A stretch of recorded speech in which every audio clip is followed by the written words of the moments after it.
We've got recordings in progress. Um, we have a great presentation today from three absolutely amazing people. And the talk today is on the Global State of Patient Safety report that came out in January this year. So the report is a combined effort between the Institute of Global Health Innovation, Patient Safety Watch, and the London, Northwest London PSRC. And the presenters today are Bryony Dean Franklin, who is the director of Northwest London PSRC, and she's got a host of other titles that I'll not list. Melanie Lees is the Director of Policy and Analysis in the Centre for Health Policy at the Institute of Global Health Innovation. And we also have Sophia Baxter, who's a Data Analytics Fellow, who I'm sure is very familiar with all the analysis that's gone into this. And she's also from the Global Health Institute of Global Health and Innovation. So the talk's going to take about 50 minutes today. As you can see, it's been recorded. If you can pop any questions into the chat, that would be great. We can come to those at the end. Sophia, who'll be presenting the dashboard at the end, has suggested that she might take questions during her section of it, but we'll maybe just see how that goes. We'll have 10 minutes at the end to pick up those questions. If you could keep your microphones on mute, please, and then also have your video on if possible, please. Just it's nice to be able to see faces when you're presenting. This will be saved on our YouTube channel. You'll be able to see that afterwards. And I'll just let Bryony kick off. Thank you, Bryony. Great, thanks very much, Jenny. And it's really lovely to see everybody today. Thank you for coming along. So, Melanie, I think you're in charge of the slides. So, if you can go on to the next slide, please. So this is just outlining how we're going to be structuring things today. So we'll start off with me, and then Melanie will talk a little bit about some of the key findings from the data. I'll tell you a little bit about our 4 case studies, and then Sophia will do a demo of the dashboard, which I think is definitely the most exciting part of it because it is actually quite cool. So we've put the screenshots there of the report. The full report is available on the Imperial College website. If you just Google Global State of Patient Safety 2025 Imperial, you will find it. Next slide, please. So this is just introducing the 3 of us who are going to be presenting. I know it's not always easy to see when we're doing a Zoom call, but as Jenny has already introduced, it'll be a 3-way presentation between the 3 of us. And it's a real joy to meet with, to work with both Melanie and Sophia, but also the many other people who were involved in writing this report. So if you move to the next slide, please. So this is the overview, kind of structure of the table of contents. So let's just start with a bit of background to the report. So we've had this partnership between Imperial College and Patient Safety Watch since 2022. There's been an annual report each year, and these have alternated between national and globally focused reports. So the first one in 2022 was a national state of patient safety report, which looked at data just from England. And then 2023 was global, 2024 was national again, and then the most recent one in 2025 was global, and it's that one that we're going to be focused on today. It was actually launched early in 2026 in January at the House of Lords, but it was the 2025 report. Just to say a bit about sort of who organises this. So it's Imperial College London through the Institute for Global Health Innovation, which is the sort of umbrella under which the PSRC sits from an Imperial College point of view. And obviously this being focused on patient safety, it's of particular interest to the Patient Safety Research Collaboration. Patient Safety Watch is a charity that was founded by Jeremy Hunt, and it's led by James Titcombe, who is one of the authors of the report. You may be familiar with James's name. He got involved with patient safety work when his baby son Joshua sadly died of sepsis at 9 days old, and it was James's campaigning and refusal to just accept that this happened that led to the investigation into Morecambe Bay and the resulting reports and recommendations that came out of that. So we owe an awful lot to James for how he has campaigned tirelessly to improve patient safety. So if we can move on then, Melanie, to our next slide. And I think we're handing over now to yourself to talk about the data. Thank you very much, Bryony. So there are a number of different parts to the report. The first one, we always try to have a bit more of a quantitative analysis and look at how things have changed since the previous one. And so one of the things that we developed for the purpose of this collaboration with Patient Safety Watch is a patient safety ranking of OECD countries. And so I wanted to take a minute just to walk you through what we do with this ranking. So we developed it in 2023 for the first Global State of Patient Safety report. It is developed using a methodology derived from the Commonwealth Fund. They have a ranking of health systems, and we've adapted that methodology to use patient safety indicators specifically.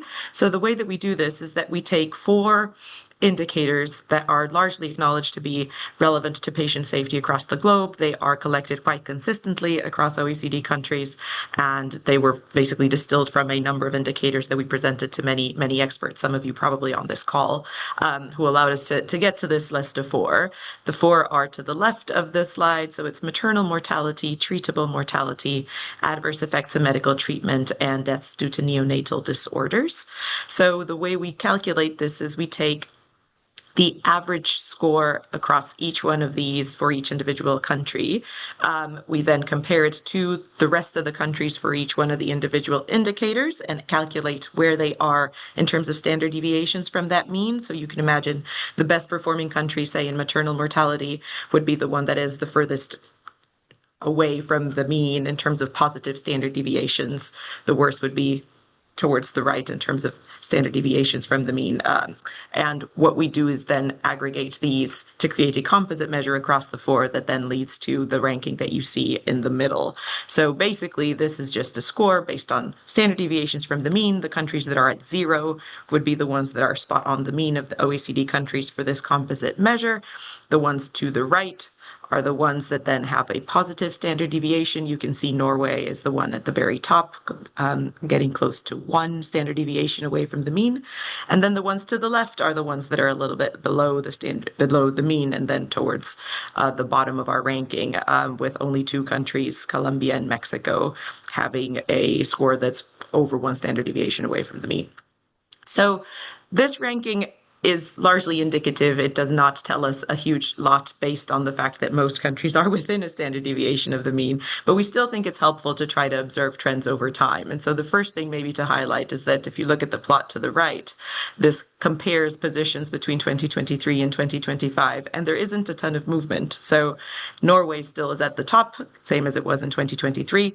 The UK stayed in 21st position, and Mexico stayed at the very bottom. So for us, this indicates that actually change in patient safety takes time. Moving the needle on some of these indicators is not something that's done quickly. It actually requires lots of different things to align, and it is a slow process. Only a handful of countries, as you can see, moved more than 2 or 3 spaces in the ranking.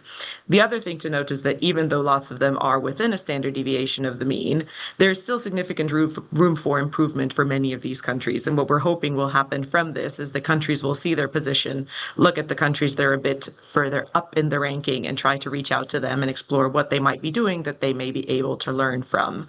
So this then leads to some of the findings in our case studies, where what we're trying to do is really unpack what some of these systems are doing that are towards the top of the ranking, and how is it that they have gotten there and remained there. We also dig into a few specific areas of interest in the data. And I mean, Sophia will talk about the dashboard. It has over 200 metrics.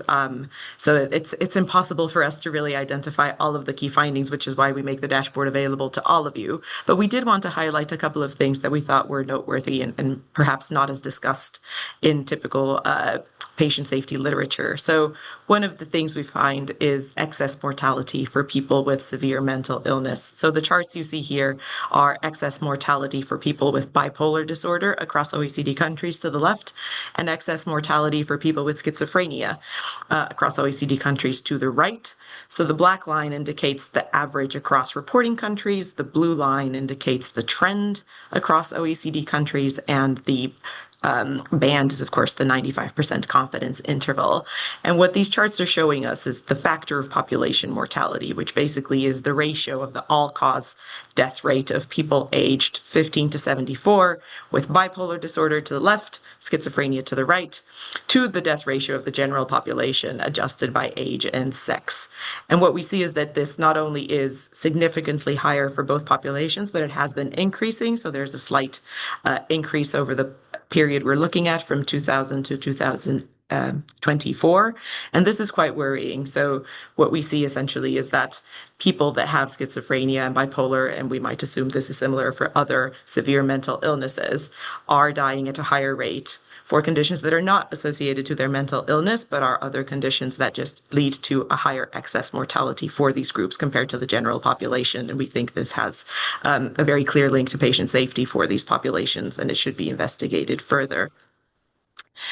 The other trend we wanted to look at was waiting times. And so these, there's lots of graphs here and the font is very small, so I apologize. I more just wanted to show you the general direction in which some of these lines are going. So these are waiting time trends, and the red lines are where the UK is compared to the other OECD countries. And so here we're showing you cataract surgery, hip replacement, knee replacement, coronary artery bypass graft, hysterectomy, and transluminal coronary angioplasty waiting times across OECD countries from 2000 to 2024.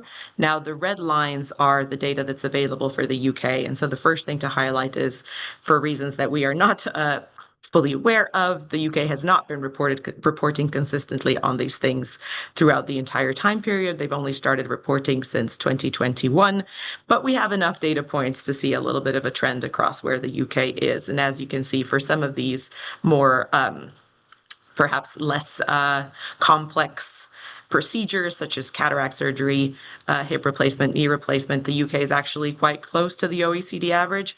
But for some of the more complex procedures such as coronary artery bypass graft, hysterectomy, transluminal coronary angioplasty, the ones at the bottom, the UK is significantly above OECD average. And this is something that we wanted to highlight in the report, both to make sure that people were aware of it, but also to encourage further discussion about why this might be the case. Now, some of the hypotheses that we have based on talking to experts about this and trying to do a bit of literature review is that perhaps some of these procedures that are more the more straightforward procedures, such as cataract surgery, have been leveraging a lot of private sector support, whereas some of the other ones have been actually kept at the NHS, and so the waiting times have not been able to be brought down, such as the ones at the top. So there might be something there, and it'd be an interesting point to get people's discussion thoughts on as to whether you have any hypotheses as to why this might be the case. But just to say, there does seem to be significant room for improvement in the three procedures at the bottom compared to OECD averages. And now I'd like to hand back to Bryony to talk us through the overviews of our key findings from the case studies. Great, thanks, Melanie. So we're moving from the more quantitative to the qualitative. So as well as looking at all of the quantitative data as part of the report, we initially identified 8 countries with which interviews were conducted with sort of key patient safety leaders from those in order to explore some of the learning, the approaches to patient safety, and so on. And then out of those 8, we chose 4 countries based on their potential for transferable learning, in particular thinking about where there might be learning for the UK. And these 4 countries are those listed here: Australia, Ireland, Norway, and the Netherlands. They're all countries that rated above the UK in terms of patient safety. So they were higher than that sort of middle 21 ranking that we were on. So we thought there would be perhaps potential for learning as to how we might be able to get to the next level. So again, there's quite a lot of text here, but just to highlight perhaps a few key points. So first of all, from Australia, there was over the last 20 years, there's sort of quite big focus on clinical governance. But at the moment, the main sort of focus is on expanding patient safety beyond hospitals, looking at a more of a whole system perspective across the health system, looking in particular at patient outcomes, but also looking at how we use our standards and accreditation so that we're not I guess, moving away from just needing to show that we meet the standards and really trying to look a little bit more holistically. So this means that the shift is very much from almost retrospectively responding to safety events and showing that, you know, all of the criteria are met, but really trying to move towards looking at what conditions are needed to support safe and high quality care going forwards. And really recognizing that to do that, we need to look system wide and we need to look at the patient experience. Within Ireland, so obviously a very different setting to Australia, Australia being massive, Ireland being just a little smaller, both in terms of population and you know, area of the country that we're talking about. And actually on that note, within the report for each of these case studies, there is a high level summary of their health system, of the population, of how the health system is funded, and things like the percentage of GDP that goes on healthcare. So we also can get a sense of these countries in terms of their sort of policy and funding context. So moving on to Ireland, there's been, I guess, like within England and the rest of the UK, there's been a number of high-profile patient safety failings and reports. And then, so within Ireland, there's been a real focus on building a national infrastructure that responds to these in a meaningful way. There's been a real focus on open disclosure and being very open and transparent with patients and families about patient safety, particularly where patients have been harmed due to failures in healthcare. There's been a really, I guess, sort of passionate involvement from various patient safety advocates, which has also been a key part of the patient safety movement within Ireland. Perhaps on the basis that Ireland is quite well connected in terms of the, in particular, hospital information systems, there's also a particular focus on data-driven learning systems in terms of looking at the data that we have. And I also know this on a personal basis, having examined a couple of PhDs from Ireland, many of which are really looking at how they can build on that data to drive learning and be very sort of proactive in how we can learn from that. So focuses here around data-driven learning and creating a system that's really built on openness and transparency. If we move now to Norway, so of course the one that's been at the top of the league table for both this last report and the one back in 2023. And it was interesting for those of us on the call who were perhaps at the IHI forum in Oslo 2 weeks ago. There was lots of presentations from Norway and opportunities to visit some of their healthcare organisations. So it's really great that they've been sort of showcasing some of the work that they've been doing. So within Norway, there's been, I think, a real increase in focus on patient safety over the last 10 years. Again, a bit like Ireland, looking at greater transparency and greater use of data. There's been a lot of work led by the Minister of Health, looking at how regulations and reporting need to be complemented by much deeper cultural and leadership development work. So really trying to use multiple mechanisms of change. Interestingly, and perhaps there's some parallels here within the UK, they've been reflecting on the importance of the unintended consequences of having multiple rules and regulations, which perhaps mirrors things like the DASH review that we've obviously been looking at in terms of if we've got such complexity of rules and regulations. I think certainly based on my reflections, having visited Norway recently, I think there's also quite a lot of openness to learning from patients and families who've been harmed through healthcare. And if anyone else on the call was at the forum in Oslo, there was a very powerful presentation by the mother of two girls who died from, preventable reasons while under the care of the health system. And I think there has been increasingly and real openness to working with harmed patients and their families to see what learning there can be. And then our final case study was the Netherlands, where again, there's been some real focus on national improvement programs, leading safety improvement, building on safety science and other industries. And again, I know quite a lot of the people who are working in this space in the Netherlands, and it's interesting that there is quite a focus on safety science and quite a sort of evidence-based approach to looking at this. There's been a lot of learning around building engagement and adapting safety interventions, whether from other industries or from other parts of the world or from healthcare, and how we can look at those. And interestingly, again, there's been reflections about the risks of over-regulation, that this can have unintended consequences in terms of patient safety. So there's some differences, but also some perhaps common themes amongst those. Common themes would be around avoiding over-regulation, focusing on learning from the past, but also setting up the conditions for good patient safety going forwards, a culture of openness and learning from patients and their families. I mean, just to caveat some of these findings, a bit like Melanie said with the data, these were based on interviews with a small number of people from each of those countries.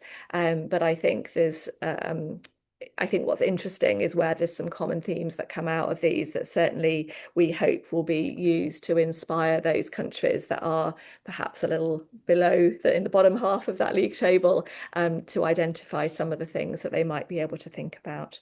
So if you move to the next slide, Melanie. So these are some of the sort of key findings and common themes that we identified from these case studies, but also from the wider set of data analysis. I won't go through all of these. I'm sure we'll be happy to share the slides afterwards, and they'll be on the YouTube video afterwards. But just to highlight that these come in these 4 domains. The first one in the top left-hand corner around strategy and governance, which looks at things like national strategies, safety standards and regulation. And then in the top right-hand corner, we've got implementation and learning, and the importance of this being proactive, and using systematic approaches to scale learning and improvement. Importantly, also looking at the unintended consequences of safety rules and regulations, as we would do look at the unintended consequences of interventions, which those of us working within patient safety will probably be well aware of. I think this highlights the importance of looking at the unintended consequences of rules and regulations as well. And then in the bottom left-hand corner, we've got the importance of data and measurement and around transparency in reporting on how we are doing, and using a balance of both lagging and leading indicators, so looking back and also looking forwards, as to how we can track our system performance. And of course, the demo that you'll have in a few minutes of our dashboard gives you good examples of sort of lagging indicators where we can look back to see how things are doing, but we also need to be looking forwards as well. Within data and measurement, we've also highlighted the importance of patient feedback, whether that's quantitative or qualitative, and having a full sort of feedback and learning system. And then finally, in the bottom right-hand corner, we've got involvement and capability, and that includes involvement of patients and their families in design, implementation, as well as in their own health. Again, the focus on open disclosure, restorative practice, and so on, but also involving staff in how we work together to meet both existing needs and to ensure resilience for the future. So having done a bit of a trailer for the importance of data, I'm now going to hand over to Sophia, who's going to demonstrate the dashboard to you. Hello, everyone. I believe I will need to share my screen. As has kind of been alluded to, Sobia, I believe. I need to look, there we go. So, as has been mentioned by my colleagues, there are over 200 countries data that was compiled to kind of go into this dashboard and also inform the findings from the report. We chose based on input from project partners and also experts and leaders kind of in this patient safety space, that there are 108 indicators that were compiled and put together. So some of these indicators have only reported data for the past 10 years, some go back until the 1950s, but we wanted to kind of capture in this dashboard what does the past kind of quarter century, since the year 2000, like what has the state of patient safety looked like across kind of these 200 countries. So to start with here on the page, by hovering over each of the different kind of options, you have a little bit of insight into what the different pages will be able to tell you. And to start things off, we've presented a country overview page. So this is where you select one country. So for example, the United Kingdom, but you can type in any country name using the search bar or scroll through the full list of 209 countries to choose which one you want to focus in on. And these kind of indicators that we have here in the different kind of categories and families are ones that we did focus on in the report. So there are things such as access to care, which is looking at like how patients are interacting with the healthcare facilities and healthcare systems. So do patients have opportunity from patient surveys after appointments to actually ask questions in their appointments? Are there medications, prescriptions, or maybe in consultations and referrals that were skipped due to costs? We have things such as the hospital beds, the kind of the doctors, the density of doctors, of dentists, of nurses and midwives. There are medication-specific indicators. There are waiting times. You have a look into your phone. And then again, as we've kind of highlighted and discussed, as Melanie's talked, we did look at waiting time. So this page is really kind of an overview. And what you see from the dots, although they're not necessarily that interactive, if you hover over a little bit, you'll see the amount that that indicator has. And the idea is that the country that you've selected will be highlighted in that darker color and that blue, and you'll be able to see the kind of overall trend compared to other countries that reported on it. So we can see that the UK sits much, much higher. Again, looking at post-operative care, so deep vein thrombosis, we're looking at clots. Compared to the other reporting countries, we see that the UK is actually much, much lower in terms of suicide. People who have passed due to suicide after 30 days of being discharged from mental health services.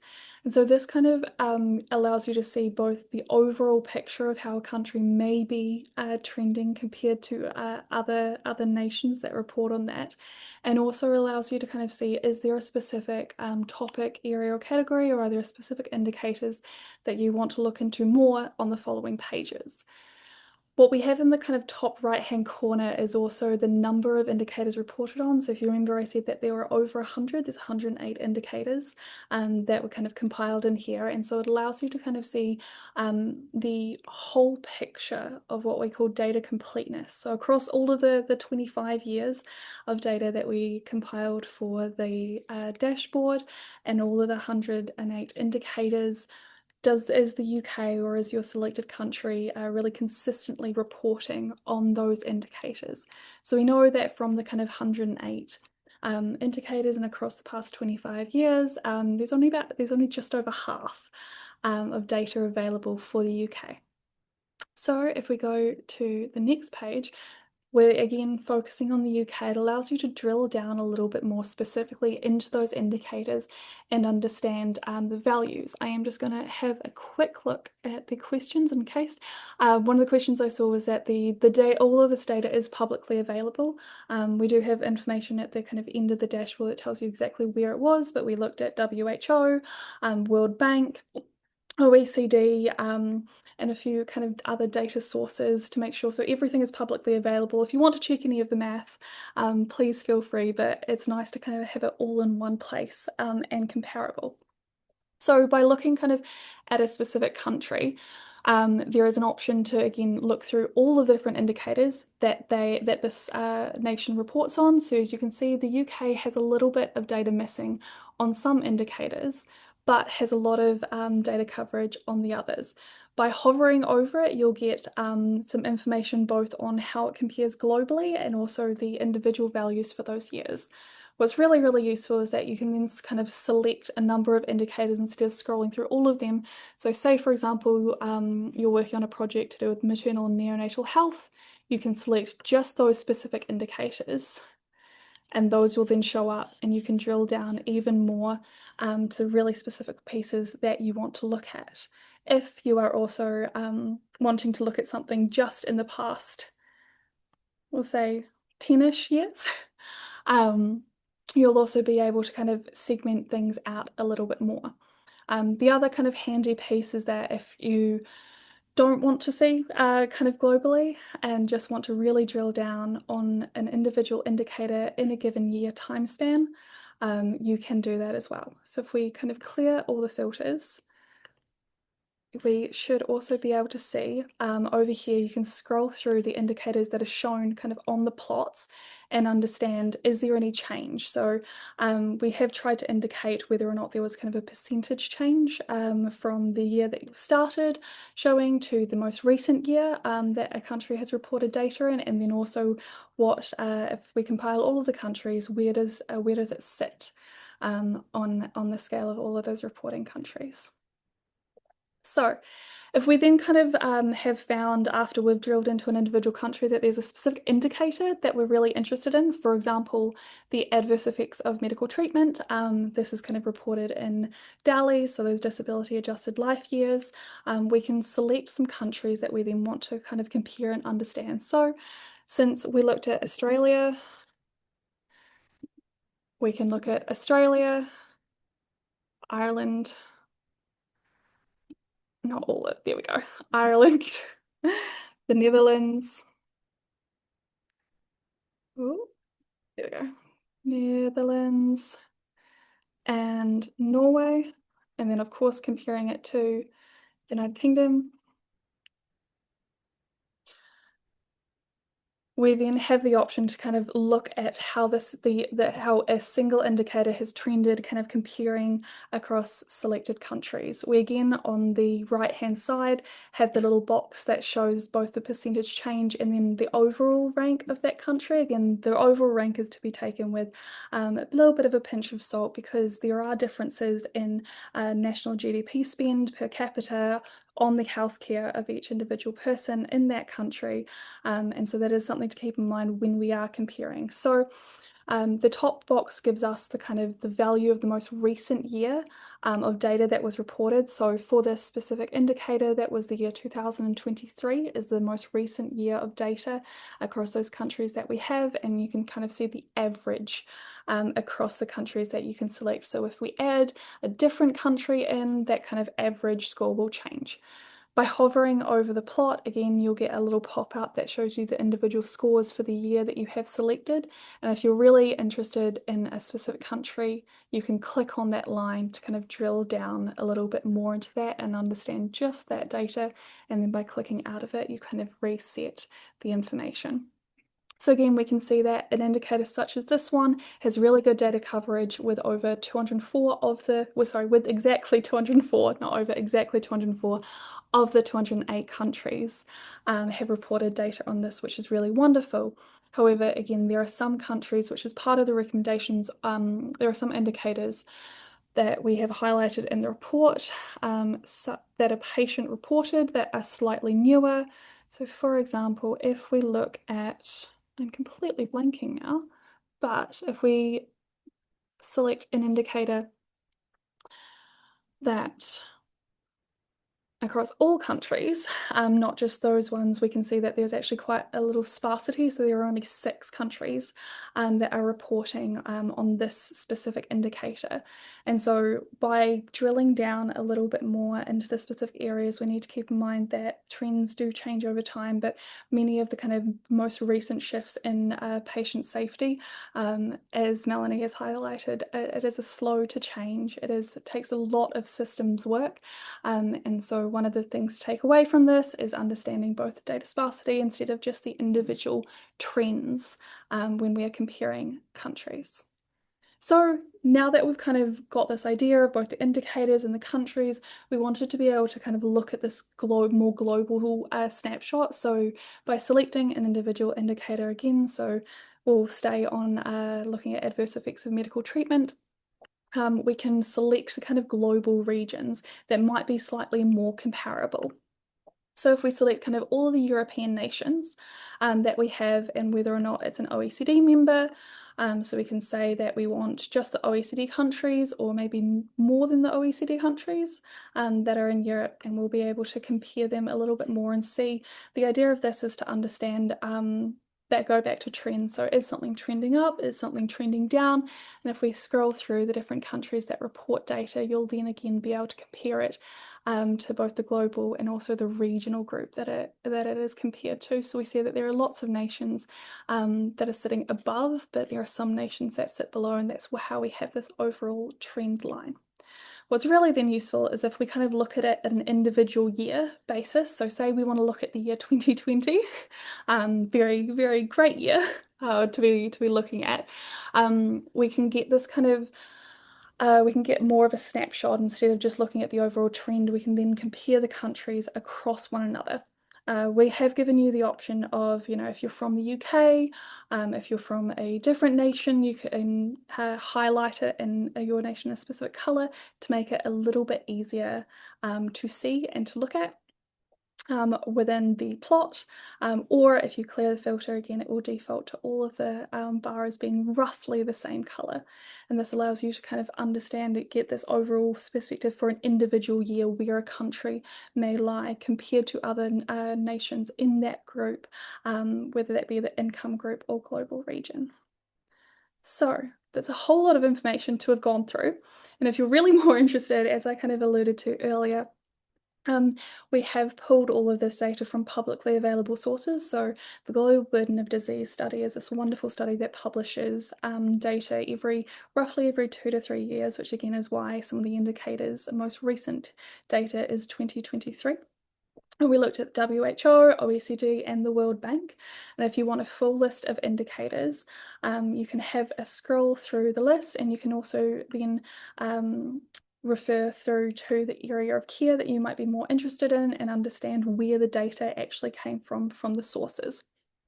We've got a full list of the over 200 countries as well that you can find there, and so this way you might get a little bit more information for your statisticians or data analysts on your team to be able to understand exactly where this information is coming from.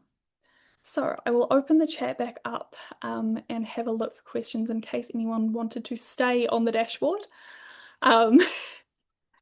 So Melanie has sent the link in the chat, which is wonderful. Looked at agreement. Oh, so someone has asked about the maternity services dashboard. So we haven't looked at this in comparison to what other dashboards have aggregated, but we do have indicators on maternal and neonatal health and safety in the dashboard itself. So if we were really interested, we could go back to the indicator explorer or the global trend and select kind of one of our neonatal, if I can spell correctly, there we go, neonatal, and understand this. So one of the kind of not necessarily limitations or problems, but there will only be 60 countries that can be kind of visualized on the plot or the graph at any one time. So it really does help if you kind of select a specific region to look at. So for example, we can look at North America or Europe and have this kind of overall picture of things. So I will go back to the chat to see if there are any other questions that I missed. I wonder if at this stage, Sophia, we can just open it up, if that's okay with Jenny and Sobia, for anybody to really just unmute and ask any questions they might want to either pop in the chat or just let us know themselves. And on the maternity question just then, the National State of Patient Safety Report, so the one that was from 2024, includes data from the Embrace data set, for example. So that then, because that's just for our country, it allows us to pull on where we've got, UK specific or English specific data in more detail. So it would be worth having a look at that if that's an area of interest. And as I say in my response as well, for the next National State of Patient Safety Report, which we're actually kicking off the work on that now, and it'll be launched either in December or January. We will be looking at the national level data sets, so that report does focus on all national data sets. For the global one, we try to use these international organizations that compile all the data themselves so that we have appropriate comparisons across countries. But for the national state, we will be delving into this, and the maternity services dashboard will be a hugely beneficial resource. So thank you very much for that question. Amazing. Now I'm just also going to have a quick look at the chat. I think rather than, there's no point in going back to the slides to put up the now you can ask your questions slide. So I would suggest we, as you say, open up for questions, whether it's on Sophia's presentation or on the report more generally. But I would just absolutely encourage everyone to have a play with the interactive dashboard. Every time I look at it, I'm just thinking, that's so cool. It's pulling together publicly available data, but in a way that's just so interactive and helpful to be able to have a look at and compare and contrast and really to interrogate it with your own questions. So I'm just having a quick look at the chat as well, but also feel free to either raise your Zoom hand or to just call out if you've got a question. I think Jenny's got her hand up. Jenny, do you want to come in? Hi, thank you. That was so interesting. Thank you so much. So accessible as well, and the resource, yeah, it's just great. I'm definitely going to have a play around in that. So I have a couple of questions, if that's all right, please. Obviously you put on one of the indicators around mental health. I was wondering what your thoughts were, and I haven't really thought this through in my head, so it's going to come out a bit garbled. Is what your views are on disproportionate safety inequities that speak more towards intersectionality. How could they be represented, or how meaningful would it be in this sort of resource? Melanie or Sophia, do you want to So answer that? Melanie, yeah. Probably. I think I'm going to have to go back to you, Jenny, and just get your thoughts on what exactly you mean by intersectionality. Sorry.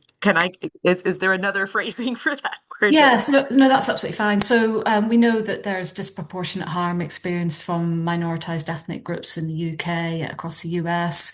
If we look at deprivation, there's disproportionate harm for people who come from more deprived areas.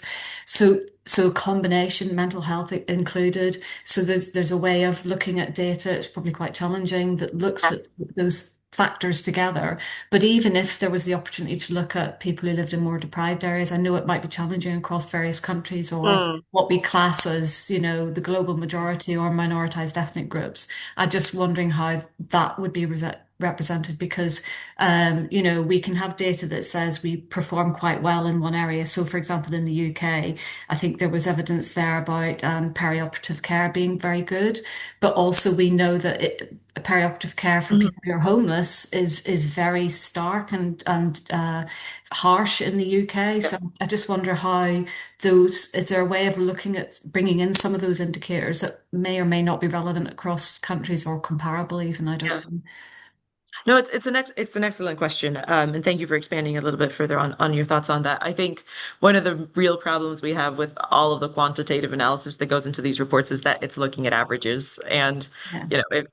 averages across regions are already complicated, not to say like averages across countries, and then when we try to do averages for even larger aggregations of geographies, they become more and more meaningless. So I completely agree that there's a huge problem in terms of equity, and that's why we tried to highlight this issue about the excess mortality for people with severe mental health disorders. But for the more nuanced views of things, I think that is where our qualitative side. So for each one of these reports, we tried to have a quantitative side, but then also a qualitative side that tries to look at some of these more nuanced aspects of things. So in our national state, the 2023 report, which actually I think James Tickham and I presented to the safety net on that report, I was reminding myself last year. I think we did try to look a little bit more at the differences in maternity specifically. We know that, mothers of certain minoritized ethnic groups, such as Black mothers, have a higher likelihood of maternal mortality, et cetera. And this is something that's replicated. We've seen in our case studies in the US as well. Certain areas of Texas have done a lot of work in this. So there is an opportunity, I think, probably not from the data itself, but on the more qualitative side to try to gather more information. And as Sophia was saying, one of the struggles with this is that very few of our metrics are patient reported. And that is another huge issue, I think, because a lot of these things are just lagging indicators looking at mostly operations numbers. It's not the nuance of some of these specific groups. And if we could get better reporting of patient reported measures that are targeting specifically some of these groups that we know to be in a higher vulnerability state, I think we would have a much better picture. But for now, we do what we can with the averages and then try to complement this with nuance on the qualitative side. I just wonder if AI might have some input into getting patient report data, being able to gather that data and collate that data using AI, because that's obviously one of the problems that we've got with lots and lots of patient reports. As sort of small red flags that sit there and don't feed into any particular system. So maybe AI in the future might be something for that. And then just one question, and I'll stop and allow other people to join in. So I just wanted to see if I get this right. So when you were looking at the trends in one of the initial slides, and we were looking at, I think was it 2023 to 2025, and we were talking about you don't see much movement, etc. But then for three of the countries, so it was Germany, Lithuania, and Turkey, there was quite a sharp upturn, and I wondered if you knew of anything major that had happened in those countries that could account for that. So very good spot in a very, very small chart. Well done. Well done. Um, you're right. So Germany is a big, big upward trend, and so are the other two countries. Unfortunately, in the span of time we have to create these reports, we don't have the time to dig into these individually. And that for the case studies, the four countries we selected, they were actually selected before the data was available for the 2025 report. And so some of this work we're doing kind of a little bit driving forward and looking through the rearview mirror to address the direction we're going into.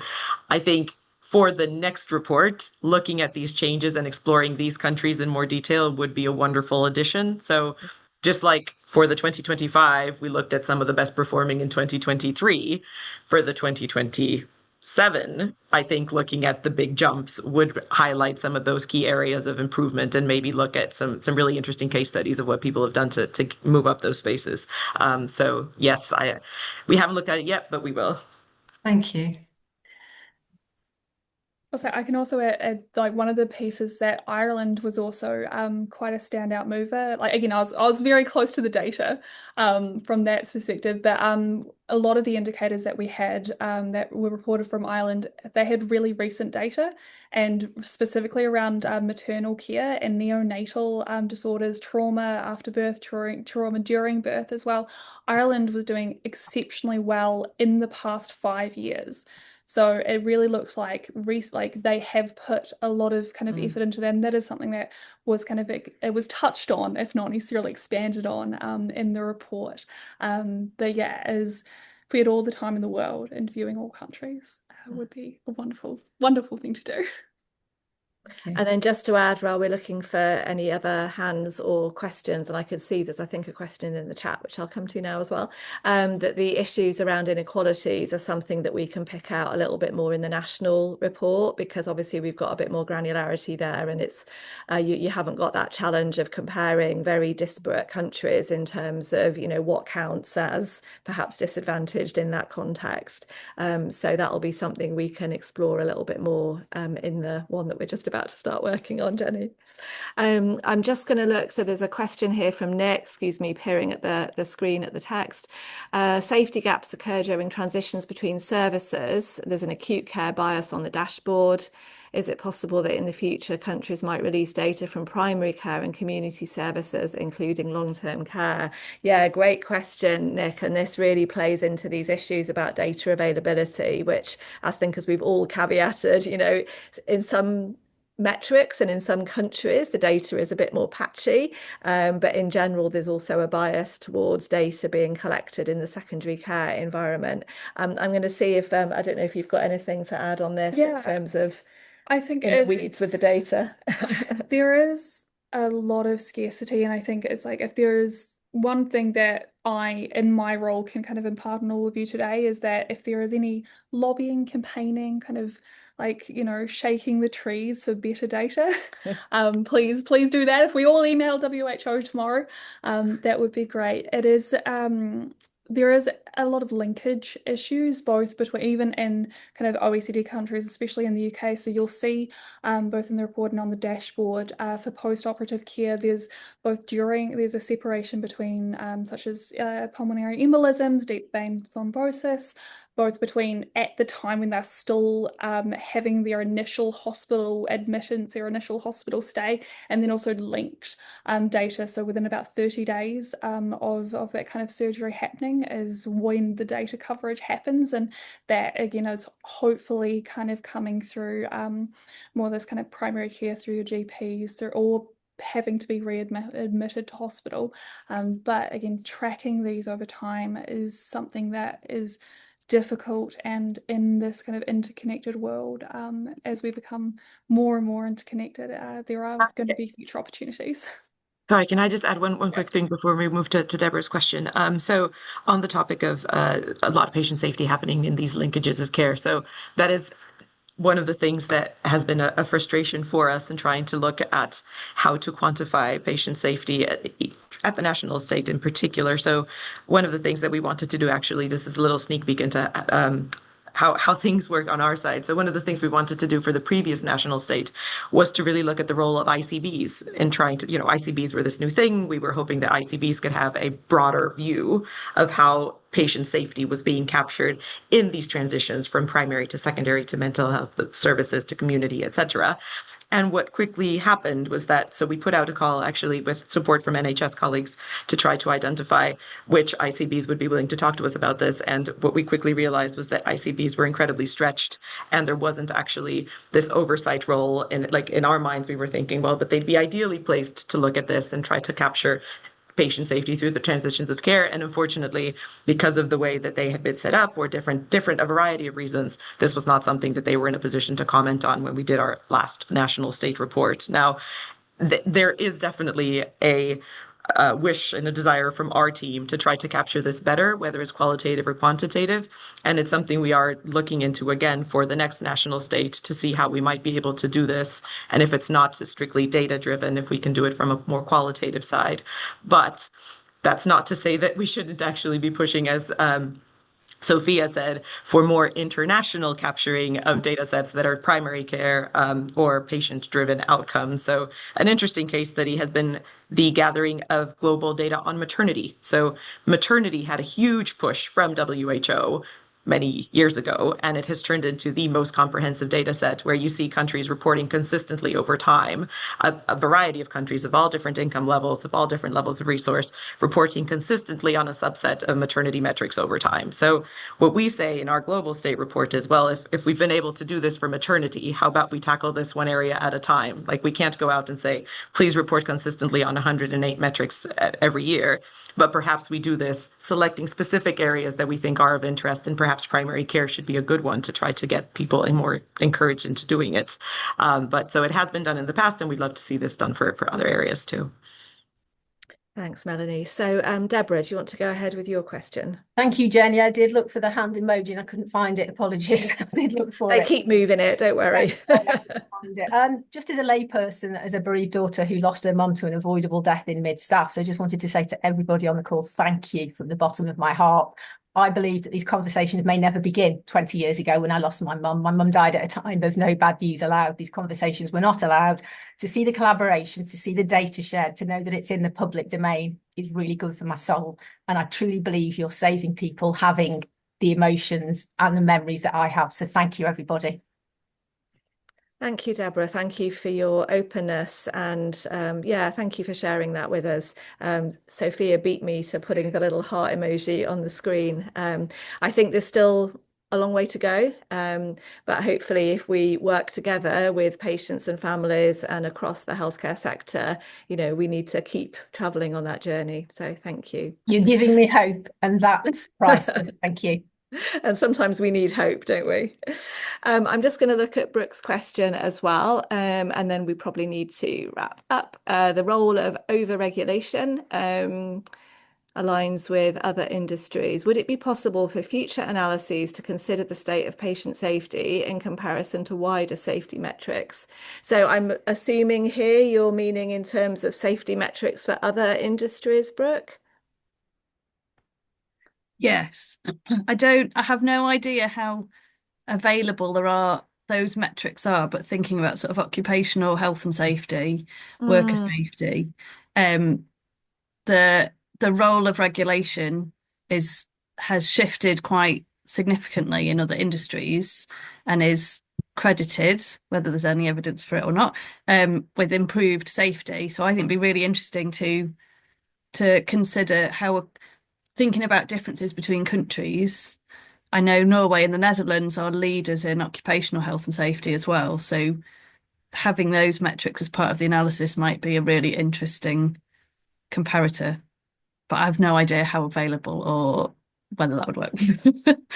thank you. Well, perhaps that's something to throw into the things to consider for the next analysis pile. What do you think, Sophia? I was gonna say we deciding which 108.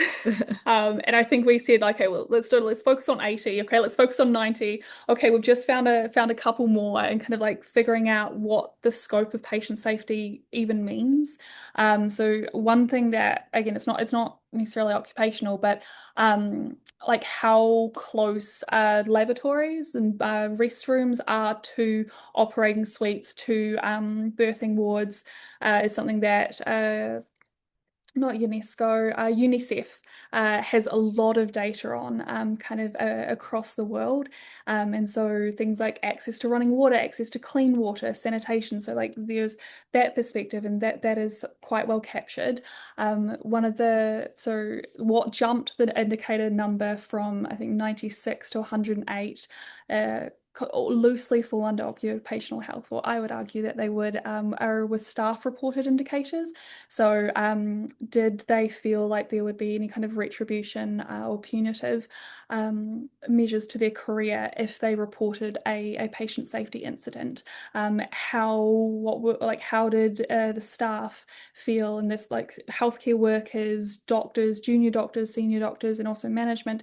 How did they feel that the overall kind of hospital that they worked in or within the organization that they were situated within responded to patient safety or to inquiry?